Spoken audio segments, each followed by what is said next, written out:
let us rejoice and be glad in it. Aren't we glad that we're in the Christmas season? Yeah. What a great time of the year. Everybody's so friendly and outgoing and remembering the other person, and that's so good. So God loves you. So do we. Give your neighbor a hug and tell them you're glad they're here. You're busy. Talk to you. That's good. She'll be strong. Hello,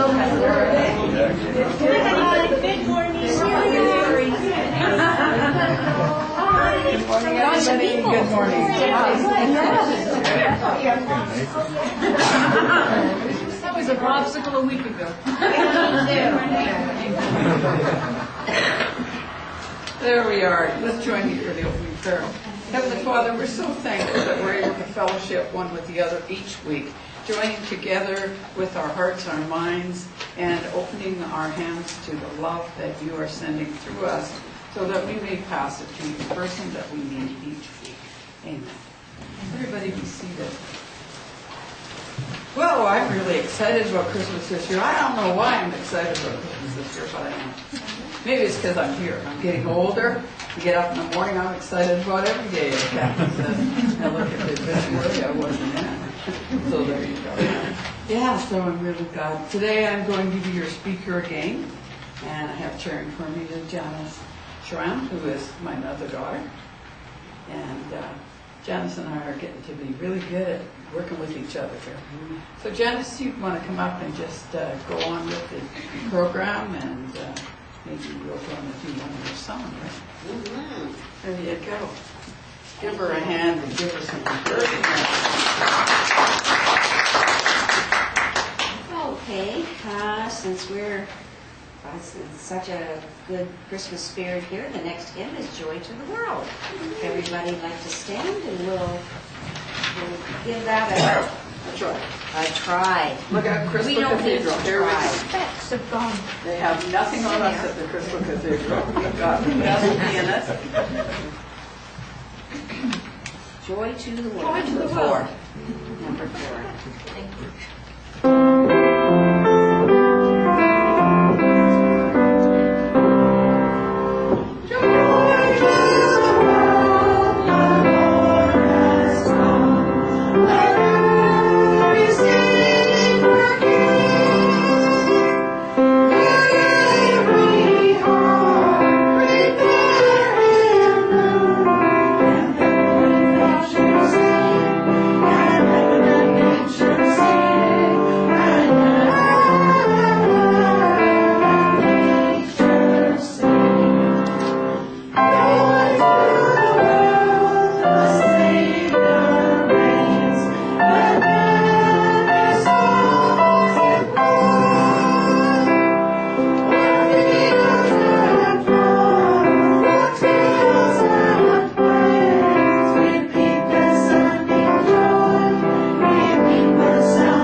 And also, Celia, we'll have a little portable organ that we'll set up outside, and anyone else that plays an instrument. I'll hook our dog up and just pull Celia along. Yeah. She'll do that. Don't forget the thermal underwear.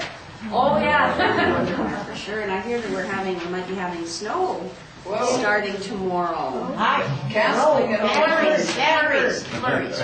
Yes, that's it. canceling it on the 22nd. Oh, yeah, no snow then. Fair Road. No snow then. Anyway, I guess the theme today is Christmas season can be a time of happiness and joy, or a difficult feeling of abandonment. So I've learned something in the last couple of days.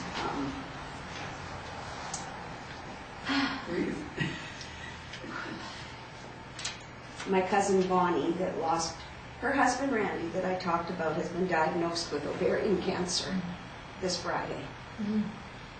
So a Christmas that I thought was going to be happy and this year was going to be better than last year, but then you get slammed with something like this. So what I want to say is savor every bite of goodness that comes into your life, because you don't know what you're going to wake up to. So enjoy your family, your children. Help people that need a hand. You don't have to look too far to see somebody in need. So that's what I'm going to say. Anyway, the end of that. I'm going to be happy now. Joyful. Joyful. That's what Christmas is all about. So now, are we going to do the healing meditation? Oh, Barbara's going to talk. I am. There. See, I started talking about her subject here, didn't I? That's That you were right. talking And about. gonna add. Don't mind me today. I'm a little bit out of sorts. I'll be fine. I'm okay. So we'd like to welcome Barbara, and I tell you, she is my strength. She is everybody's strength.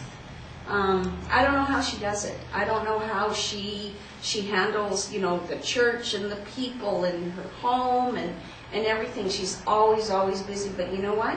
She's always got time when you need her, and I know that. I know that. She'll spend hours on the phone. She's praying healing prayers for everybody, and she's one of the most wonderful, strongest people I know. And I told her that God is going to bless her, that she's going to live to 102, because I can't let her go. I can't face life without her. There she is, my mama, Barbara. Thank you. And Janice and I said we're going to rock in the rocking chair and say, remember when, and when we're older. And of course I'm going to be 20 years older than she, but we're going to be remembering all those things that happened. Yes. Even back to when I first knew her father when I was 17. Yeah. Knowing her dad, I knew her before she was here. That was great. Christmas time is a wonderful time. I think it's a marvelous time. I had a father who had just a love for Christmas that went on and on and on. And he instilled that into me when I was very young. I don't know how old I might have been when I first was aware of the spiritual side of Christmas, that there was something, that Christmas meant Christ's Mass. And a lot of people say, well, we don't want to say Merry Christmas. Certainly we want to say Merry Christmas. We want to say Merry Christmas because it does represent the birth of Christ. And whether or not you're Christian or you're Jewish or you're Muslim, it doesn't really matter, because every one of the religions have their own pathway to the same God, as do the Christian pathway, go to the same God. And each of them have their celebrations for their leaders, for their prophets, for the people that did come and bring the news from God. And so the birth of Christ to me means that that was the time that God said to his people here, maybe they were going through abandonment feelings sometimes. Maybe they were going through feeling that they were not being looked after, or there wasn't anything there, maybe they were hardship for them. And I think the birth of Jesus was to mean that I, God, understand the frailties of man. That's what I think the birth of Christ was for. And talking about the frailties of man, we all have frailties, do we not? You know, there have been times that each and every one of you here have gone through a tough time. And you know, Dr. Schuller has a good saying, is tough times never last, but tough people do. But you know, when Christmas time comes on and everybody's happy and joyful and they're laughing and they're wishing everybody Merry Christmas and hugging everybody, there is that few group of people that even last year Janice was in that she could not stand to even hear the Christmas carols in the store. She would run out of the store in tears because her dear brother friend, cousin, it was her cousin, but he was like a brother. She was raised with him. And he'd been in her life as long as she could ever remember. And he was gone in the blink of an eye. He was there one day and gone the next day. And so Janice was upset. There are many people who are down on the street that are being rounded up now by good workers, good disciples. And we're not saying of God, but disciples of goodness that go out and they do try to get these people into shelter while this cold weather is so bad. There are many, many good workers who on Christmas Day are feeding people who have had hard times, that have had heartbreaks, whatever has taken them to where they are. And that is a sad place. And a Christmas service that we do on the 22nd, I will talk about the best Christmas that I ever had. And I will talk about why it was the best Christmas, but I'm not going to discuss that today, but I am going to say that each and every one of us have gone through a tough time, and we've gone through Christmases that we can remember, that were wonderful. For whatever reason this year, even though we've got changes going on with the chapel, and I've got things changing in my home, and all kinds of things going on, I can't help but feel the joy in my heart for Christmas. It's like all of my loved ones are moving in close, and they're bringing the joy in my heart. And they're saying, look at what you have to be grateful for. We have a beautiful home. No, it isn't $1 million home. It is a manufactured home in a manufactured home park. But it's a beautiful home. People who walk in my home say, wow, I didn't believe that it's as big as this, and I don't believe they looked as good as this inside. And I'm so pleased that I even have that. And I get up every morning, and especially at Christmas time when all of my family come home on the 23rd. That's the day my family come home. I don't care what day it is, whether it's 25th, 23rd, 21st, I don't really care. And they all come home. And my heart is full because I have somewhere between 22 and 27 people in my house.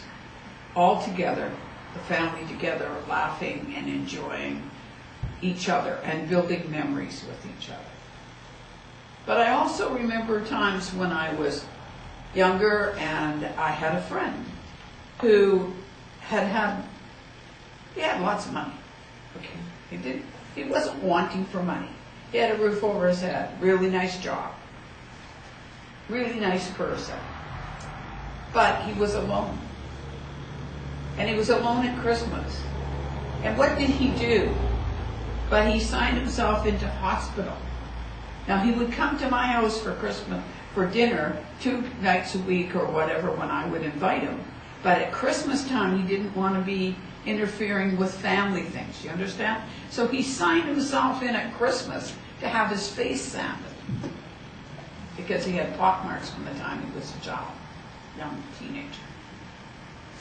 And so he went into the hospital so that he would not have to see the happy faces on families and feel like he was the outsider coming in, looking in on the family because he didn't have family around him. Well, he didn't have family around him partly because he chose not to have family around him. That doesn't matter. He just felt alone. And so he didn't want anybody to make a fuss. So it was beholden to us to do something for him even though he was at the hospital. So we bought him a little Christmas tree. And he liked his little bit of booze. So we bought the little liqueur, looked like the bottles, chocolate with the liqueur stuff in the center.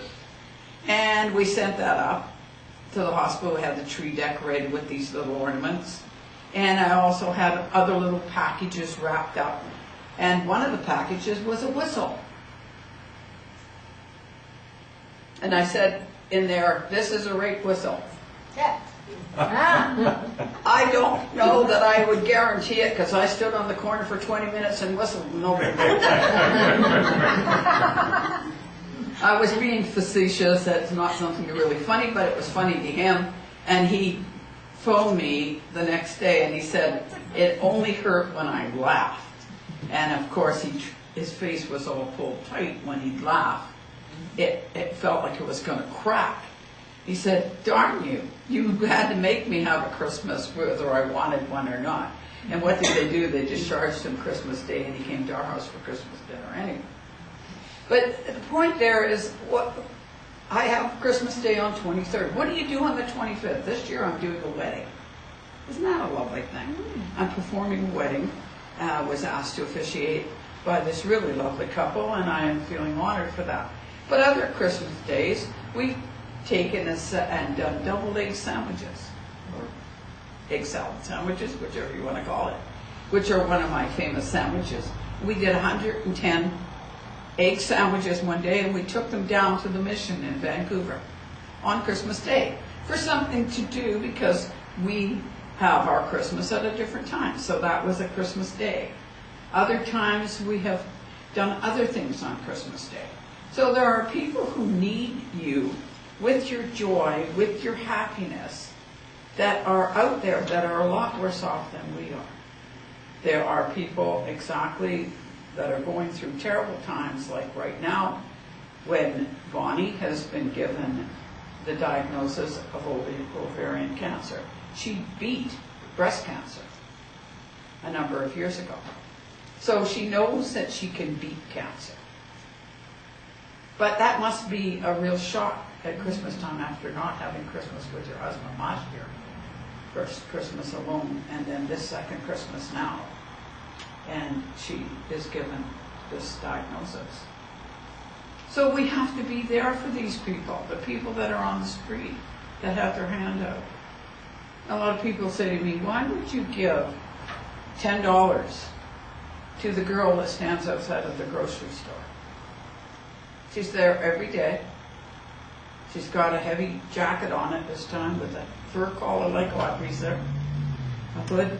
And I thought, thank you God, she's got a warm jacket. And I said, "Merry Christmas," and handed her $10. Why would I do that? People would say she isn't helping herself.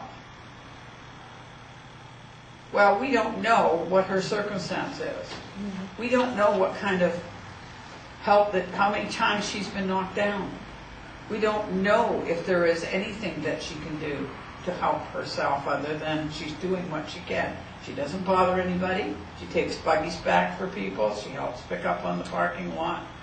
She's not bothering anybody. And you can give to her or you don't. You don't have to. She's not begging. She does what she can to keep body and soul together. That's maybe all she knows how to do. But she is a kind girl, a pleasant girl when you speak to her. The thing is that sometimes we have to know these people. We have to speak to them. We have to understand who they are and what has happened to them, because we cannot, any more than God sent Jesus here to judge us, we are not supposed to judge other people. We are not supposed to judge them. We are supposed to be an example that maybe that one time, maybe they've been shooting drugs up with the money that everybody else gave them. Maybe they've been going to the liquor store with it. But maybe that one time that you hand $5 to them, God has impressed you to do that, and when you hand it to them, something clicks. Something clicks inside and says, "You know what? There are kind people here. Not all people are like the people that treated me and stepped on me and kicked on me and put me where I am. There are a few really kind people here, and they are not asking anything of me. They are loving me without asking anything." And maybe that's the one time that one $5, that one $10, that one $2, or whatever that you gave them, will be the one time that will turn that person's whole life around. So we have to remember that we want to keep joyous, even though you go through tough times. We're an ordinary family. We have different things happening. We've got young children that are, young people that are married and they've got small children. And my husband and I have tried to bring our children up as best we could. But one Christmas, one of our sons lost his job. And he just had a new baby in August. Or September. September. So the baby was pretty young. And he and his wife were not telling his dad and I, or his wife's mom and dad, how bad a straits they were in. And he was saying, well, we're going to Mom and Dad's on the 23rd, which is our Christmas. And Mom and Dad and Grandpa always give us some money in an envelope along. So that will give us enough money to have Christmas. And their baby is so young now, he won't remember whether he got a Christmas present or not, but he will remember if he got milk or not, or whether he was treated well. But we will have a Christmas, and people come over, they won't know how bad off we are. So come time to get our Christmas goodies out and everybody gets their present. My father would always buy for the children. Those youngsters that are here, my dad could buy them the most awesome presents, but he could never think what to buy for adults. He just couldn't think about the adult kids what to buy for them. So he would put $20 in an envelope for each of his grandchildren that were adult, and a bunch of scratch and win. So each child got the envelope. They got their $20 each, so he and his wife had $40 from Grandpa and another $20 each from Dad and I, and so on. So they were happy. So then they start scratching the scratch and wins.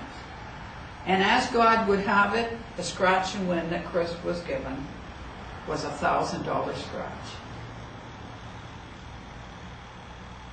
Well, Merry Christmas to them, because that was enough to pay their rent, pay everything that they needed for their mortgage, because they were in a house of their own at the time. But it would pay their mortgage payment, and it would manage to get them what they needed to have to get them through till Chris got a new job after Christmas. And sure, he did. He never worried that he wouldn't get work. He just wasn't going to be able to get work the week of Christmas and getting laid off. So it goes to show you that we need to take a look around us to sometimes people that we know need something. We have back at the back of the room, and I'm not pushing it, but I am pushing it, I guess, a box for the family that we are collecting for.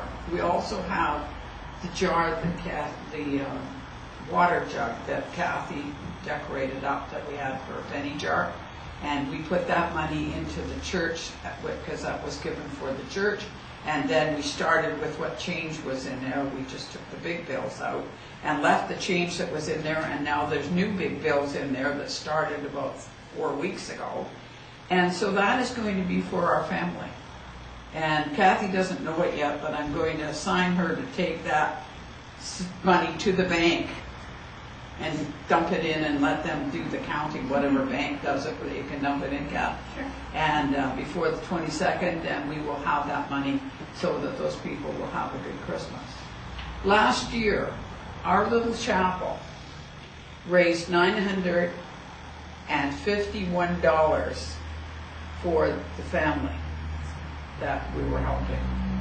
And I had said we had one family that we were helping.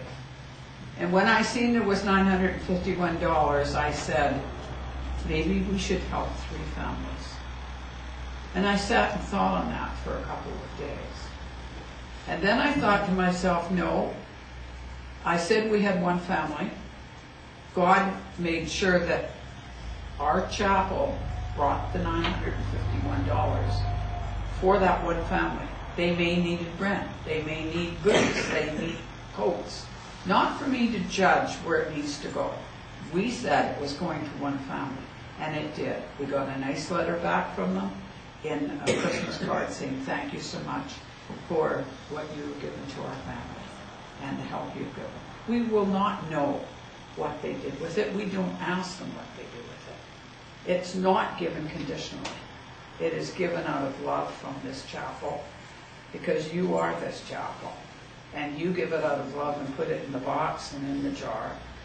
And we are the messengers that take it, so that the people that are receiving it are not singled out. They're not singled out, so people don't know who it is. But I will tell you that this year it is someone right from our own congregation that needs the help. So I would ask that over the next couple of weeks before the 22nd, that we would do that, and then I'm going to get Kathy to tally it all up, and we'll get it together, and you and I and Ramona, we will deliver it, okay? And we will, on your behalf, give your blessings to those people. So I do know that when it comes Christmas, and each of us will have some stories about our favorite Christmas, so think about it. Till the 22nd, we're going to have a great candlelight service. Some of you do the care and share. We're going to do a segment like we've done every other Christmas, where people can come and share their favorite Christmas. And I will share my favorite Christmas once more. Some people have heard it, some people have not, and we will do that. But in the meantime, we've got a few weeks. Let's look at the neighbors around us. Maybe right next door there is one that is really wanting. So open your heart, your mind, and your hand to give the grace of God, as we were given the birth of Jesus as a representation of the frailties of man, and that God understands it, and that we should understand it and not judge it. Thank you.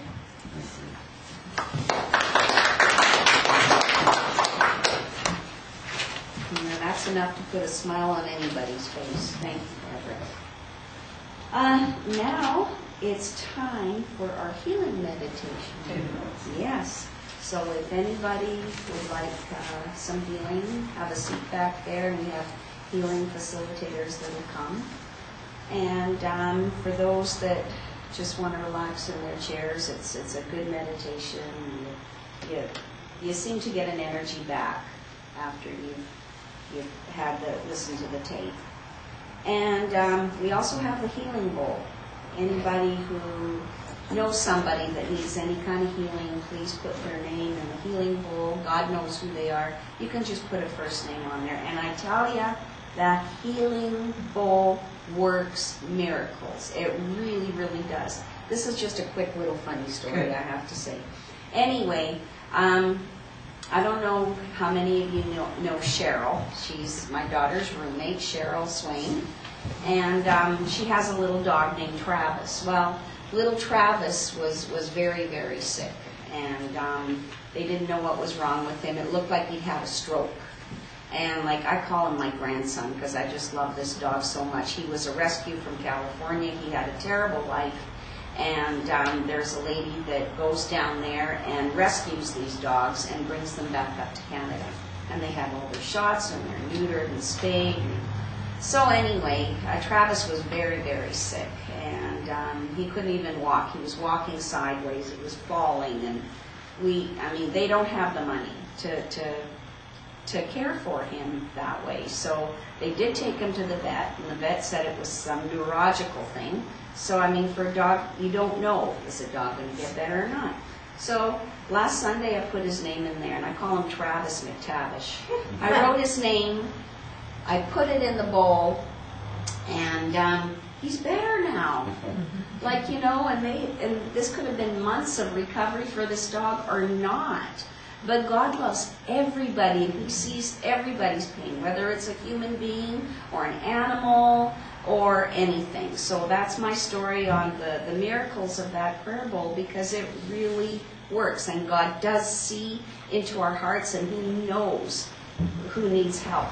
And He's always there. So all we have to do is ask and receive. So if you'd like to go to the back there, and anybody that needs healing, or you can just relax and just have a nice meditation for yourself. Thank you.